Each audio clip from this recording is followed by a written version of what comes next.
सर्वपित्र अमावस्या की रोचक पौराणिक कथा। दोस्तों, स्वागत है आपका फिर से आपके अपने चैनल दिव्युग वॉइस पर। चलो आज की वीडियो शुरू करते हैं। श्राद्ध पक्ष में सर्वपित्र अमावस्या का बहुत ही महत्व है। यह पितरों को विदा करने की अंतिम तिथि है।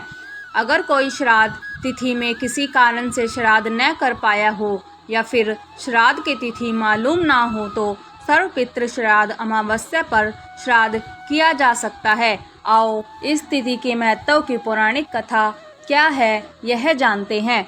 देवताओं के पितृगण अग्निश्वात जो सोमपथ लोक में निवास करते हैं, उनकी मानसी कन्या अछोदा नाम की एक नदी के रूप में अवस्थित हुई। मत्स्य पुराण में अछोद सरोवर और अछोदा नदी का जिक्र मिलता है, जो कि कश्मीर में स्थित है। एक बार अछोदा ने 1000 वर्ष तक तपस्या की, जिससे प्रसन्न होकर देवताओं के पितृगण अग्निश्वात और बर्हिमीशपद अपने अन्य पितृगण अमावसु के साथ अछोदा को वरदान देने के लिए अश्विन अमावस्या के दिन उपस्थित हुए। उन्होंने अछोदा से कहा कि हे पुत्री, हम सभी तुम्हारी तपस्या से अति प्रसन्न हैं, इसलिए जो चाहो वर मांग लो। लेकिन अक्षोदा ने अपने पितरों की तरफ ध्यान नहीं दिया और वह अति तेजस्वी पितृ अमावस्यु को अपलक निहारती रही। पितरों के बार बार कहने पर उसने कहा, हे भगवान, क्या आप मुझे सचमुच वरदान देना चाहते हैं? इस पर तेजस्वी पितृ अमावस्यु ने कहा, हे अक्षोदा, वरदान पर तुम्हारा अधिकार सिद्ध है, इसलिए निसंकोच कहो। अक्षोदा ने कहा, भगवान, यदि आप मुझे वरदान देना ही चाहते हैं तो मैं तत्क्षण आपके साथ रमण कर आनंद लेना चाहती हूँ। अक्षोदा के इस तरह कहे जाने पर सभी पितृ क्रोधित हो गए। उन्होंने अक्षोदा को श्राप दिया कि वह पितृलोक से पतित होकर पृथ्वीलोक पर जाएगी। पितरों के इस तरह श्राप दिए जाने पर अक्षोदा पितरों के पैरों में गिरकर रोने लगी।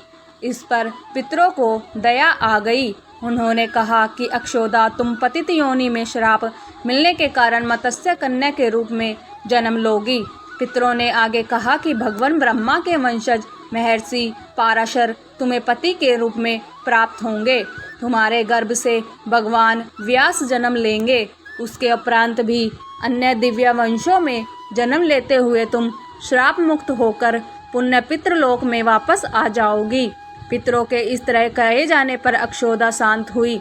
अमावस्यु के ब्रह्मचार्य और धैर्य की सभी पितरों ने सराहना की एवं वरदान दिया कि यह अमावस्या की तिथि अमावस्यु के नाम से जानी जाएगी।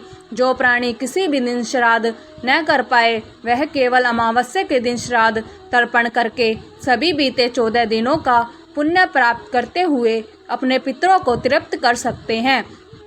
तभी से प्रत्येक माह की अमावस्या तिथि को सर्वाधिक महत्व दिया जाता है और यह तिथि सर्वपितृ श्राद्ध के रूप में भी मनाई जाती है। उसी पाप के प्रायश्चित हेतु कालांतर में यही अछोदा महर्षि पाराशर की पत्नी एवं वेदव्यास की माता सत्यवती बनी थी।